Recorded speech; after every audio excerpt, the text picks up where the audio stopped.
mindfulness came into Western society because it helped people cope with the sort of emptiness of feeling of meaninglessness.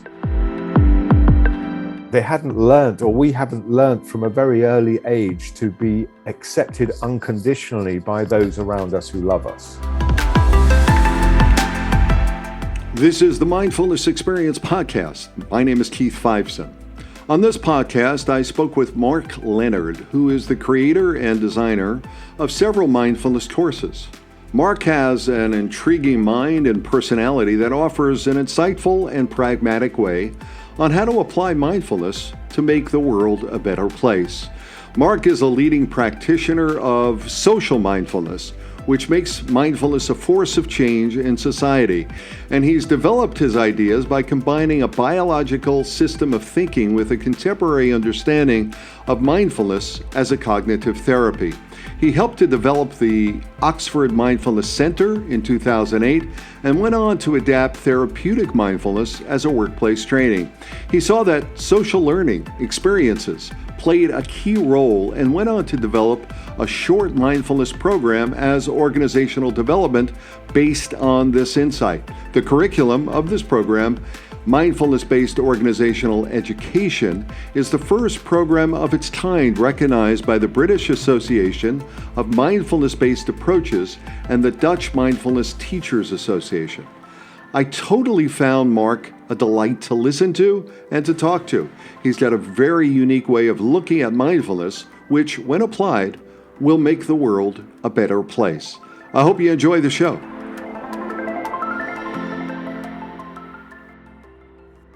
Hey, it is Mark Leonard who I have on the show today. And Mark is the director and lead designer of the Mindfulness Connected. And it's the Mindfulness Connected or the Mindfulness Connection. I think there's two things happening there. What's going on, Mark? What is happening?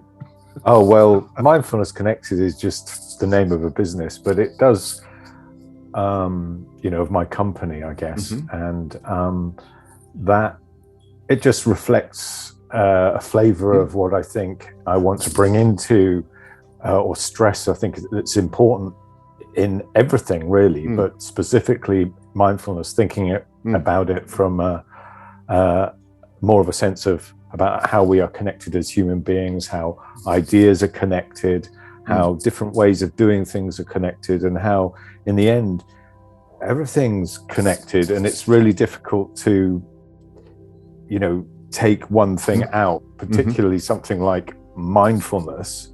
It's not something you can sort of take out of its context. It's right. Always right. Okay. So so like we just jumped right into the, jumped right into the deep water here, right? Yeah. And I just want to say that, you're in Edinburgh, Scotland. Here I am in New York. Technology isn't great. And I really want to just acknowledge first the opportunity and the appreciation I have that you're here with me and you're on the show. I mean, so you jumped right into it and we started talking about that everything is connected, and Mindfulness Connected is about being connected, right? So I talk about in terms of experience, because we have these sacred moments of truth. We're living in the moment. We can carry the luggage from the past, right? The regret, the luggage that coulda, woulda, shoulda, right? Or we can carry the anxiety and the fear and the trepidation, perhaps, about the future, about, what will be, is it going to rain? And meanwhile, it's a sunny day. So the present, being in the present is really important. And mindfulness experience, I wrote a book on mindfulness experience, the 8 strategies to live life now. And, for your perspective, what is the mindfulness experience to you? What is that?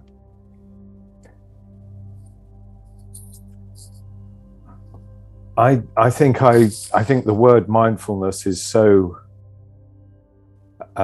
such a broad term.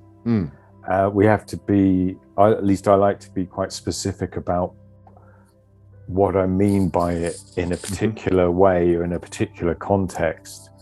And I think it's relatively easy to sort of define mindfulness meditation, which has become something that a lot of us have heard about, or most of us have heard about these days.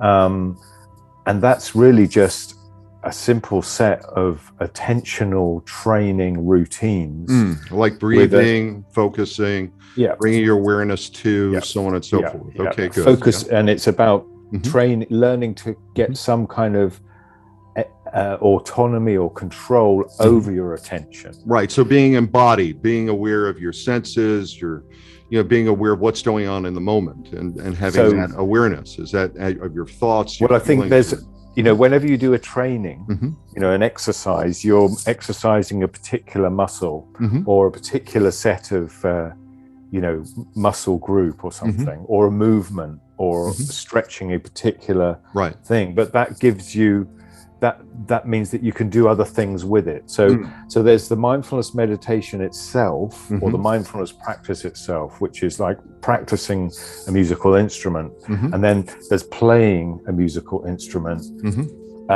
in concert or whatever you do it for. And so that discipline of training attention is then affecting the way you experience things after you've meditated, or it's affecting the way your mind works, your perception works, your thinking works, and your emotions work in the world, in what you do.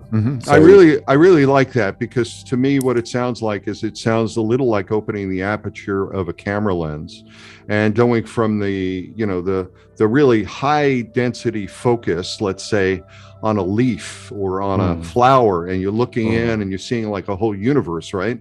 But it's really very highly, inward, or it's about, I would relate it to the me, the we, and the us, the concept of just, opening that aperture and being able to see, oh, there is more. Oh, my, so with these muscles that you talk about, the ability to lift and shift more.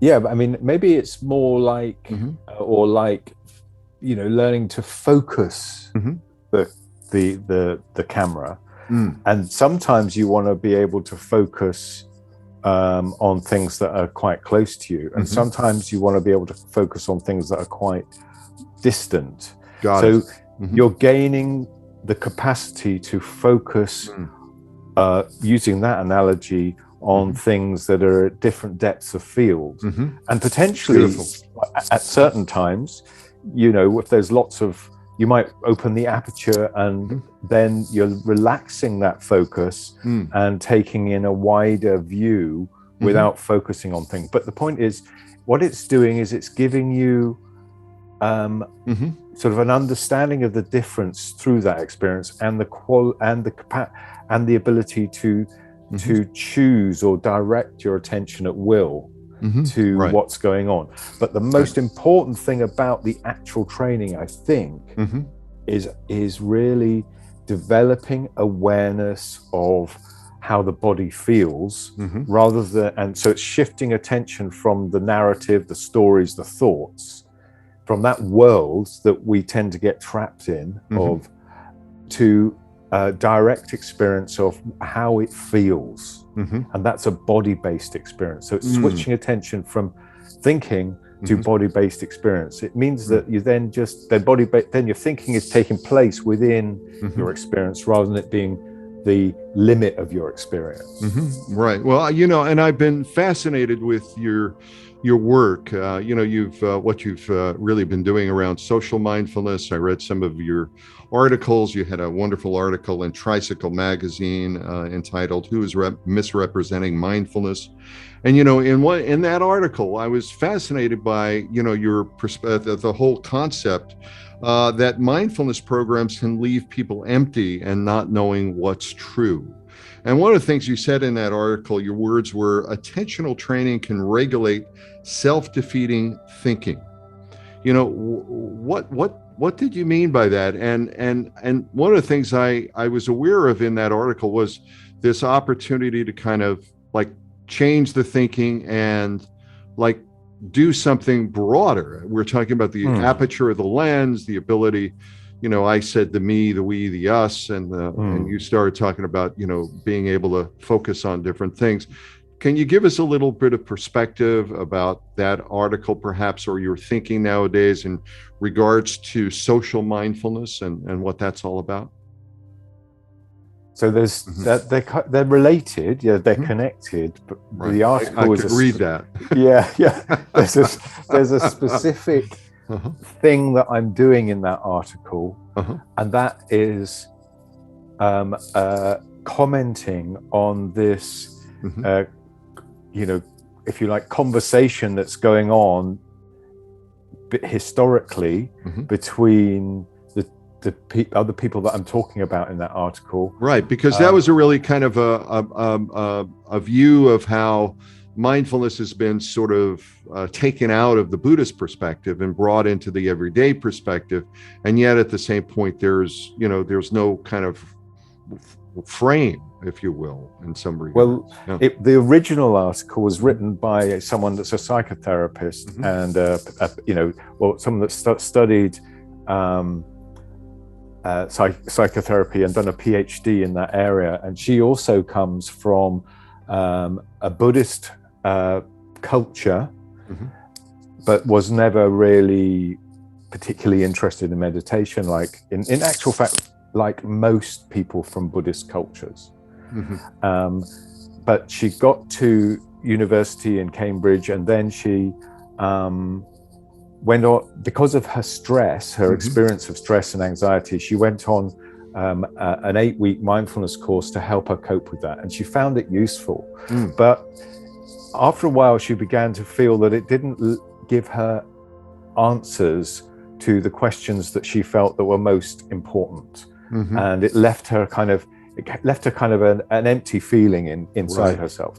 And then the other person wrote an article criticizing that view, implying that this was a misuse of mindfulness. And I was then criticizing that criticism, because I'm saying that these, how can you criticize somebody that is actually a PhD, that also comes from a Buddhist culture, has tried mindfulness meditation, and is also critical of the ideas of the Buddhist views of what this is doing from her home culture as well. So I'm saying there's lots of criticisms there, and in the end,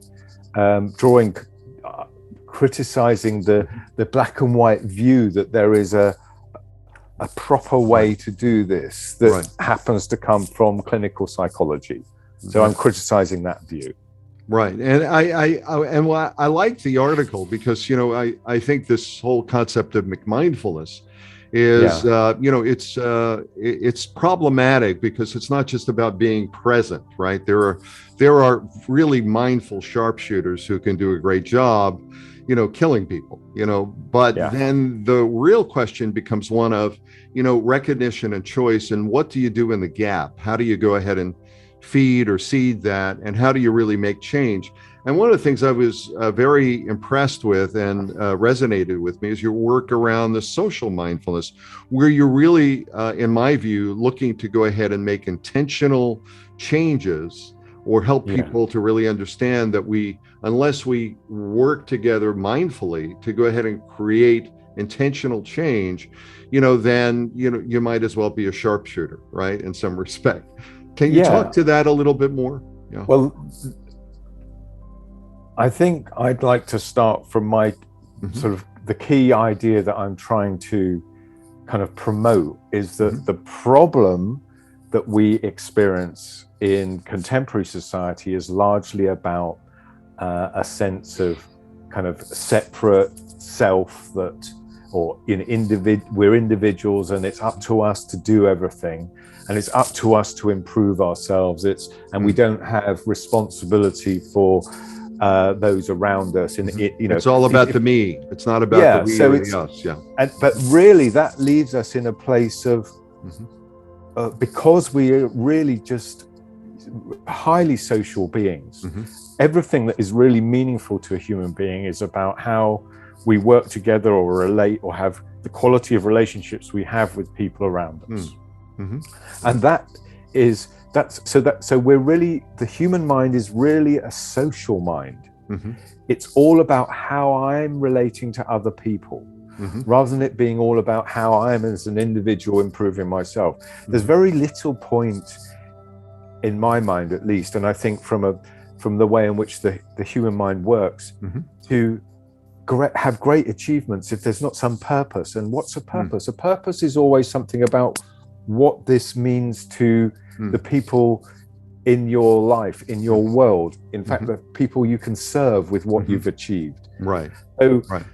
So otherwise it seems like desperation of some sort, right? I mean, we're left in this place. I mean, I think mindfulness came into Western society because it helped people cope with the sort of emptiness of feeling of meaninglessness, and the anxiety and the worry that people got trapped in through lives where they felt that they were continually not good enough, they needed to improve themselves, and they hadn't learned, or we haven't learned from a very early age, to be accepted unconditionally by those around us who love us. Right. And I'd sort of bounce up against that a little bit, because I think there's some basic training that has been lacking in our development, basic biological, respiratory, neurological training, physiological training, which really has helped us to breathe.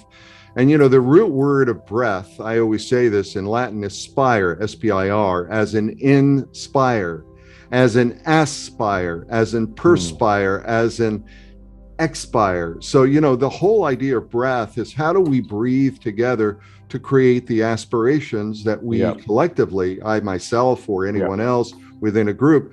So it's interesting that, we've now gone through this COVID pandemic, and it's been all about the breath. Yet at the same point, we find, and here you are in Edinburgh, we wouldn't have had this conversation perhaps 2 years ago had we not moved or accelerated into this new technology, which is a very airy, right? And, here we are, we're having this conversation. Do you think technology will somehow help us to bring more of this collective together? Because I feel like there's something there. I feel like there's, maybe the use of technology and the use of actually presence and working together to go ahead and help us, get more connected. Well, I think clearly it has that potential, and it's done some amazing things. I mean, 99% of what I do is in conversations with people on platforms like this one. If I'm delivering training, and I can be anywhere in the world. I can have a group of people from anywhere in the world. The trouble is there's wonderful opportunity for building networks and connecting ideas, and especially, I mean, that's a wonderful thing if you're doing something that has an overall positive benefit. I don't need to go into all of the discussions about the problems with the internet, because we all know about that. But there are incredibly, potential for benefit from what you're describing. I think there are clearly some things that we need to be more careful about, I think, when we are interacting virtually or through virtual platforms. We're not getting sort of the casual conversations. They can't take away the human connection. I can't help it takes away the human connection in some respect. It's not like a replacement, I meant. It's not it's like, it's like cotton candy. It fills you, it's entertaining, and you can connect, but it's not, it doesn't replace a hug or, the ability to actually be with making people. Someone a cup of tea. Or, just those little things. And so I think we have to be very conscious about how we make sure that we create that sense of friendship and connection through virtual platforms. And it's so easy to just have one meeting after another and forget that we need to build a human connection consciously, because we don't have the informal environment in which we would do that naturally. So do you, I want to get back to the social mindfulness, because I veered off a bit, apologize. So when we start taking a look at social mindfulness, it's really these connections that come together that really look at the higher purpose of beyond the me to the we to the us. And is that something that happens local, global? Is it both? In your view, how do you populate that? How do you create a movement around it? Well, I think there's a couple of questions in there that I'd separate. There's the one is taking it forward and disseminating this idea and influencing the way we do things, particularly as mindfulness teachers or mindfulness practitioners, and think about mindfulness. And then there's the sort of theoretical structure that I like to break things down to. And they're both connected, but I think it's useful to break down this idea of social mindfulness into three layers. The one is what we all understand as mindfulness meditation practice, and how that affects the way we think and the way we feel, our own individual behavior. And people have been talking a lot about that, so I don't really need to go into that in more detail. But the other aspect of then there's what goes on when we apply what we learn or what is going on in mindfulness meditation, and the kind of mind states or emotional states or the way we think about people. How does that work when we're interacting with others? So there's the relational layer as the next layer above, sort of human interactions. And the third layer is something that is the group identity, the idea of we collectively, rather than we in a small in a conversation. So it is like the me, the we, the us, right? It's that conversation. Here we are. I have a sense of me right now, and I have a sense of you, and it's we, right? You and I, we're interacting. But yet, if we were going to bring this to a group, we'd have to think about the us. We'd have to think about what's in it for all of us, and how do we go ahead and, collectively do things that help us to benefit. One of the things you said, which I really liked, was you talked about making explicit changes using mindfulness. And one of your quotes was, "I relate, therefore I am." I love that. I want to bring that into the context. What is that?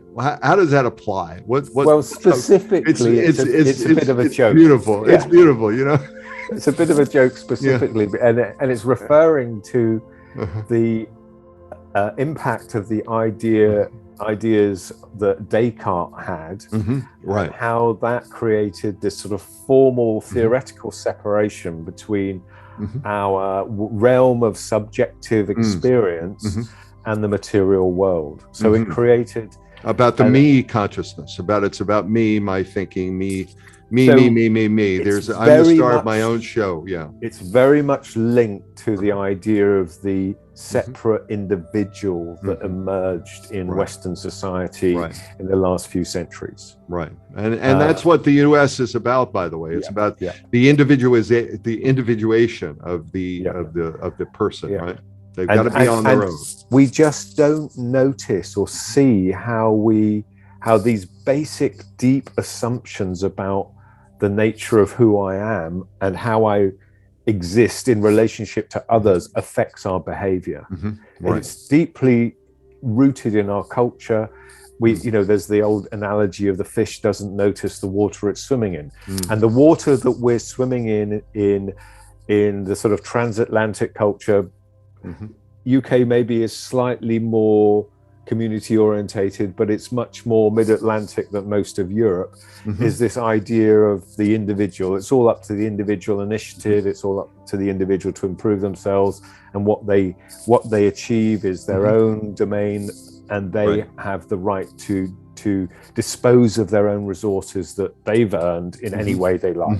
Right. So then you go back to the whole idea of social connectedness, the whole idea of social mindfulness. And, I like that idea that the fish does not know that it's swimming in its own water, because that brings me to a little bit of a side background about you. I mean, you have a background in zoology and fisheries, don't you? And I'm wondering, like, how do you bring, come on, tell me, how do you bring that into the realm of mindfulness? Because I have to say, certainly from a therapeutic viewpoint, I find that there's nothing more relaxing than sitting, watching koi, watching fish, or being, watching nature. I had the honor of going to South Africa on a safari and being right in there with nature. So tell me your view, because this is an interesting sideline about who you are. You don't. Although I could see you, when we started talking about I relate, therefore I am, I did have a view of you like a statue, maybe having a conversation with someone. So, but that's a whole other subject. Tell me about, does it relate? Does the zoology and the fisheries but relate? I tell you what, first of all, I'm just going to finish off the Descartes joke. Oh, yes. Oh, please. I messed it up. Oh, I'm sorry. Oh, go. So Descartes, the most famous phrase that he uses, or the way in which it's talked about, is "I think, therefore I am." Yes. Okay. So I'm changing that to "I relate, therefore I am," in a kind of way of trying to reconnect the idea of mind and body, or reconnect the things that were disconnected through that process of social, cultural, ideological evolution that's taken place in the Western world, that shaped the Western world and our modern society and our modern economic systems over the last 200 or 300. And it sounded like I was kidding a little bit, but I do love that in a very deep way, because when you think of children, babies growing up, unless they're hugged, unless they're seen, unless they're heard, unless they're recognized, unless they're acknowledged, their developmental process is very muted. It's very stunted. So, I think what you're talking about is this whole idea of relationship, and how relationship is essential for development. It's essential for development, for synapses development, for wiring, for firing, for the ability to see ourselves in the world as people of purpose. I think that's important. I think it's far more important than the zoology and the fisheries. It's all related, you see. But the reason why, my initial sort of motivation in work and my main interest was in how to protect, conserve, manage wisely natural living resources. And of course, I guess when I was at college, now more than 40 years ago, as students, we were all beginning to get worried about environmental, habitat loss and environmental destruction. And then as time went by, we've all become more and more aware of the problems with the climate, which again are an overuse of an unsustainable overexploitation of natural resources that are destabilizing the global climatic system and the living planet. So about 20 years ago, I spent most of my life working in various ways, or being interested in working in those areas of sustainability. And I came to the conclusion, between 15 and 20 years ago, that we weren't making the changes that we needed to make fast enough to ensure that there's going to be a planet left for our children and grandchildren. So having done everything that I could within that realm, that sort of career path, that I gave up really, and came to a point of thinking, well, what could I do? What could it be? And I came to the conclusion that something that could come out of what I'd understood from learning about primarily, a combination of sort of spiritual practice and religious practice and specifically Buddhist thinking could be applied to have an impact on the way we worked as and the way we thought about life as human beings in society, if we got enough people doing this. And that's why I got involved with setting up or helping to establish the Oxford Mindfulness Centre, with the motivation that it was all about sustainability and how to create a society that could begin to manage resources sustainably and not overconsume, not too much, not waste stuff, and make sure that everybody got what they needed, to distribute resources in a way that maintained, social stability, and that maintained, would support also mental health problems by making sure that everyone felt safe in society. So that's why I got into mindfulness. And then obviously the Oxford Mindfulness Centre was primarily, almost exclusively about mindfulness, meditation practice as a clinical therapy. And as I got to understand more and more about that, I came to the conclusion there was something missing, because it stripped out an awful lot of the important elements of traditional practice, which, in any religious practice or religious tradition, you're going to be talking about ethics.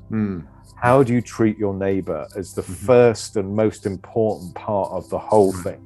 Right. And ethics and values aren't necessarily a religious thing, right? You can pop those out. I guess the thing is, in traditional religions that we can think about in the West, or as we understand religions that have come out of, Judeo-Christian stories or Judeo-Christian histories, are given to us by an authority. Now, from a biologist's point of view, I'm looking at how did these evolve? What purpose do they have, and how do they work? I'm trying to understand the mechanisms of that. So really, clinical mindfulness and cognitive mindfulness made one big step that for the me, not necessarily for the we or the us. Yeah, but it's still sort of explaining the mechanisms. And really, I'm then just thinking, well, actually, the purpose of this is to help people cope. But the problems that people are facing are primarily to do with their experience in society. And people, if you go to, for example, there's a good story about going to Bhutan, which is sort of theoretically the happiest. Happiness index, they're number one. Yeah, they've pioneered that happiest idea. Country in the world. But if you ask an old lady on the side of a mountain in Bhutan what will make her happy, she'd probably say a couple of sheets of corrugated iron to keep the rain out. So, our idea of what makes us happy is very different in different contexts, and we need that basic those material things met. But then again, it's how do we get those met? It's through working together. It's through, even in a modern economy, we go and buy something from a store, but that's been supplied by someone. It's been produced by someone. It's been, there's a whole network of social interactions that are producing this. And supplying this need. I like that, because it really does trace back, from inception to from concept into delivery and actual use. And then how do you really honor that? How do you honor that ecosystem? How do you honor, and really, we're in a world of collective trauma right now, I think, and along that line, we didn't really get a choice in terms of, the system that we were born into, but we do have a choice in terms of how to make changes to the system. And again, you've talked about making explicit changes using mindfulness. And, from your view, because I'm looking at time and I'm aware that, we're coming up to a period where we're going to have to make sure everyone gets a piece of you and is able to go ahead and, kind of think about something. How do we make explicit changes using mindfulness from a collective, either from the me, the we, or the us? What are the things that we've got to do? And can people, you talked about, and I like the term microdosing mindfulness. I think you used that term microdosing, or at least maybe I used the term microdosing. I like that. Tell me, because your approach is different. You've got my understanding, you think, okay, hey, you can do this in 2 or 3 minutes, 5 minutes during the day. There's ongoing little doses that you can get. Help me out with that, and maybe you can help our listeners a bit. I think the main point that I'm trying to make is that when we try and understand our own minds, to like maybe feel less stressed or even live a better life, it's what we're doing with that intention and that desire, and how you talked about mindfulness and a sniper. The sniper has a desire to control his emotions and breath so that he can he or she can hit the target. Now, what is the target? In my view, the target is not just about, it's a futile exercise if we're just trying to be less stressed or happier in ourselves, because meaning, purpose, and happiness comes out of working and building strong, collaborative relationships, in the end, loving relationships with those people around us. And then we work to protect their interests and help them gain what they need. We nurture children, or we share if we're wealthy or we're a successful hunter, we share what we catch with the rest of the tribe. And that's how we gain a sense of meaning and purpose, is because we've been able to help others. So there's naturally something that is really about our nature, that is about understanding or helping others. And I'm saying that we need to use mindfulness to look at those patterns in our own mind specifically. And when I say our own mind, our own feeling mind, our own, and how that interrelates with our thinking, to use those feelings to understand how important and meaningful our relationships and connections are, and how we can build feeling qualities that we enjoy and are health-giving in relationships with others, which necessarily means about learning how to reduce conflict, finding out how to work together, maybe sometimes with a sense of compromise, but realizing the most important thing is the fact that we work together collectively, rather than we each get our own way. Right. And, the image of the old saying, when the plane goes down, put your oxygen mask on first. And then take care of the person next to you, I think that's essential, because essentially that's what you're saying, self-coping, just dealing with your own stress and dealing with what is going on for you in your life, and being able to deal with all the trauma and all the upset that's going around is fine, but once you put your oxygen mask on, let's start thinking about the person next to us. Let's start thinking about our community, the people that are around us, whether it's state, the country, the world. Let's start thinking about the things that really matter for the next generation. Yeah, that's great. Yeah, precisely. So it's just about being more specific about, this is what we need to be mindful of, rather than just, there's a self-critical thought, I don't need to take any notice of that, I need to pay attention to my breathing. It's like, why am I doing that? I'm doing that so I can be actually a human being that has better relationships, that builds stronger, more long-lasting, more meaningful relationships with people around me. It's this really feels like, to me, it feels like a real opportunity to bring people together in some sort of a collective, to go ahead and talk about these deeper issues. And I would say Scotland is the place to go. I think we should all go up to Stonehenge and have a circle to discuss this. I mean, whether or not it's Scotland or anywhere else, sign me up. I'm there. Seriously, I think what you're doing is you're bringing into the consciousness a real need to go ahead and make changes. And unless people are mindful, if they're mindless, we know what's going to happen. But unless they're mindful, we can't really make the kind of sustainable changes that we need. And the question I'd always ask is, mindful of what? Right. And why? And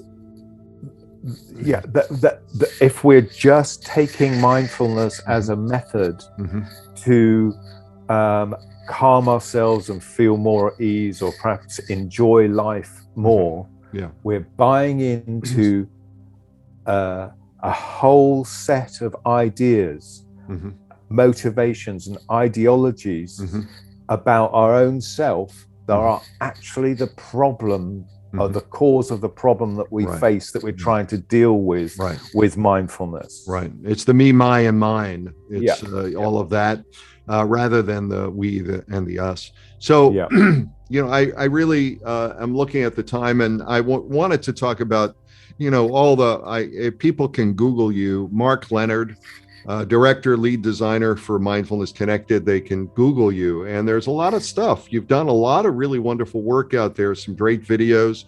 You've done some wonderful work with the Royal Orthopedic study that was out there. Great study with great results.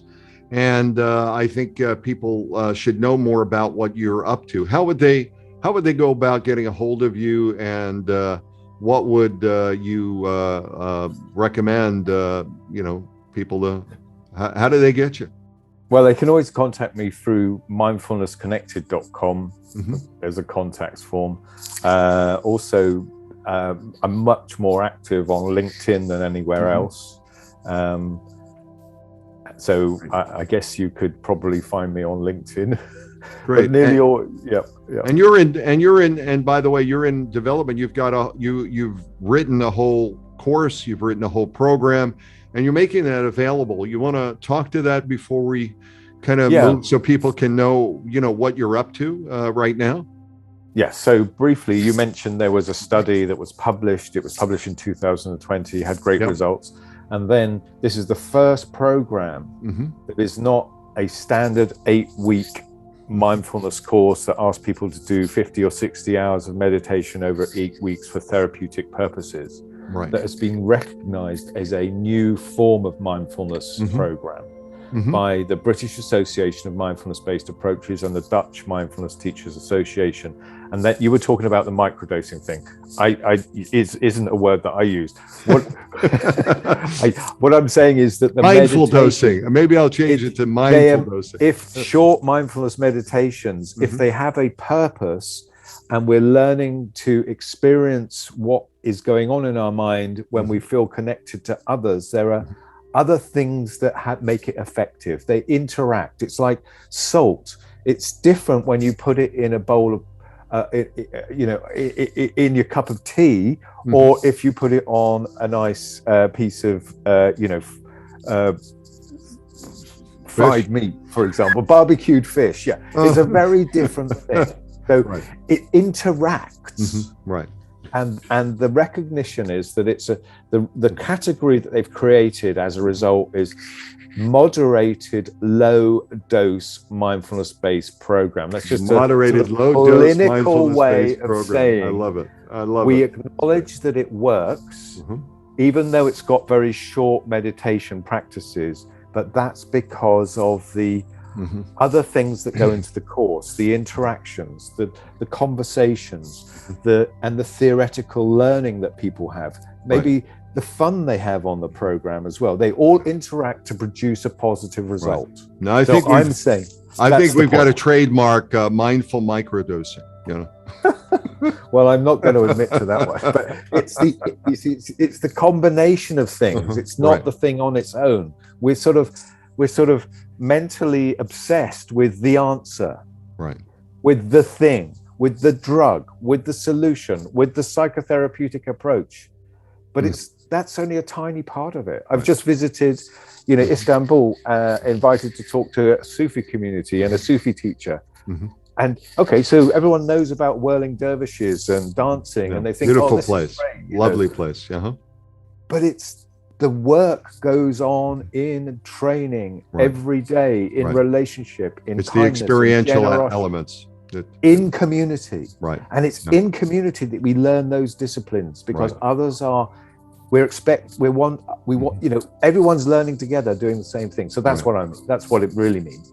But the point is, it changes the model, the accepted view.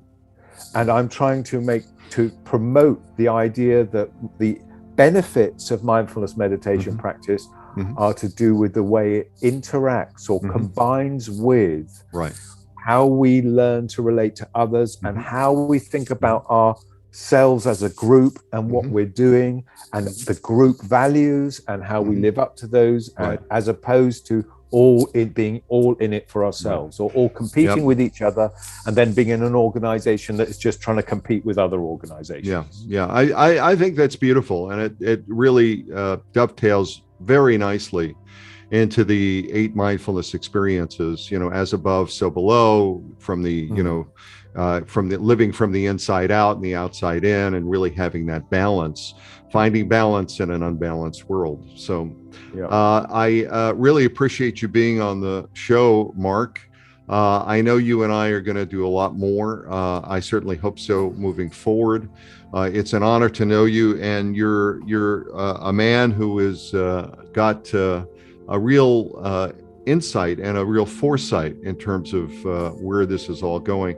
And I hope to really help change the world with you. So thank you very much. Well, thank you, Keith. That's great to have one more ally.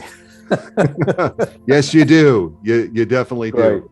Yeah. Great. And I'll talk to you soon. Thank you.